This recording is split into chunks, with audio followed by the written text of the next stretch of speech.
Good morning বন্ধুরা। আজকের ভিডিওটা একটু অন্যরকম, কারণ আজ আমি জিম না, আজ আমি যাচ্ছি আমার দিদার বাড়ি। হ্যাঁ, পৌঁছে গেছি। এই হচ্ছে আমার দিদার বাড়ি। আসলেই খাওয়া দাওয়াটা কিন্তু জম্পেশ হয়। এই হচ্ছে ঠাকুরঘর, আর এটা হলো আমার দাদুর ঘর। দাদু গত হয়েছে প্রায় 2 বছর হলো। আমরা আসলে আমি আর আমার ভাই দাদুর ঘরে শুই। দিদার বাড়ি আসলে আমার কোনো কাজ করতে হয় না বললেই চলে, তো এদিক ওদিক দেখছিলাম। তাই এই করতে করতেই একটা পুরনো স্মৃতি পেলাম। আগে রিংসের সাথে দিত এই খেলনাগুলো। রিংস খাওয়ার ওস্তাদ ছিলাম আমি আর আমার ভাই। আর এই সব গাছ, ফুল বাগান সব আমার দাদু আর দিদা মিলে এত বছর যত্নে রেখেছে।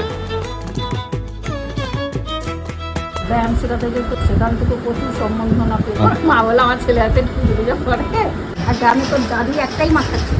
দিদার সাথে কিছুক্ষণ গল্প করে আমার এখানের একমাত্র যা কাজ, খাওয়া দাওয়া আবার শুরু করে দিলাম। এই গাছগাছালির জন্যই দিদার বাড়ি গরমের সময় ঠান্ডা আর শীতের সময় অতিরিক্ত ঠান্ডা থাকে। আর এই হচ্ছে মহারাজ চলে এসছেন। উনি আসতে না আসতেই বেরিয়ে পড়লাম দুজনে।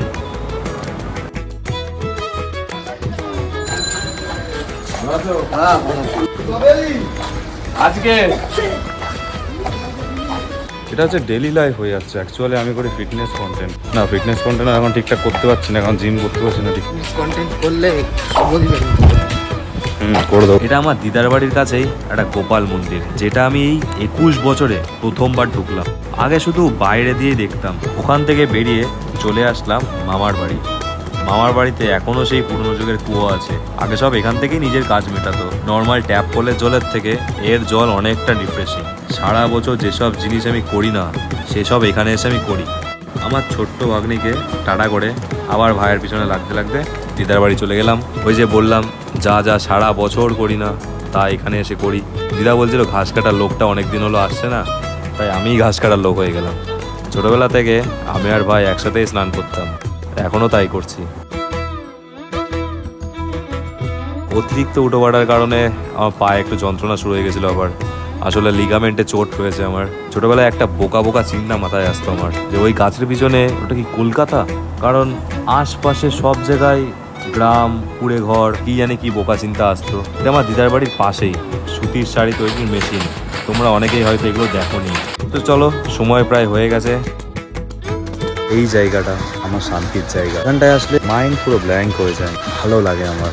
ওটা লাগে যে বড় হয়ে যাচ্ছি, দিদা না থাকলে আমার এখানে আসাও আর হবে না। আসি তো দিদার জন্যই। বেশ কদিন ধরে আমার মাইন্ডে চলছিল যে আমি আসবো দিদার বাড়ি, বাট সারা সপ্তাহ এত খাটনির পর রবিবার দিন আর ইচ্ছা হয় না বাড়ির থেকে বেরোই।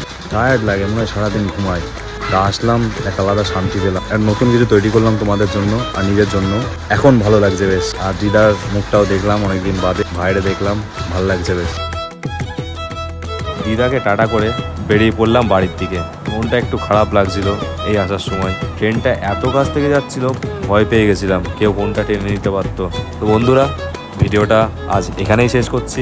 কমেন্টে অবশ্যই জানিও তোমাদের কেমন লাগলো। দেখা হচ্ছে তোমাদের সাথে আবার নতুন কোনো ভিডিওতে।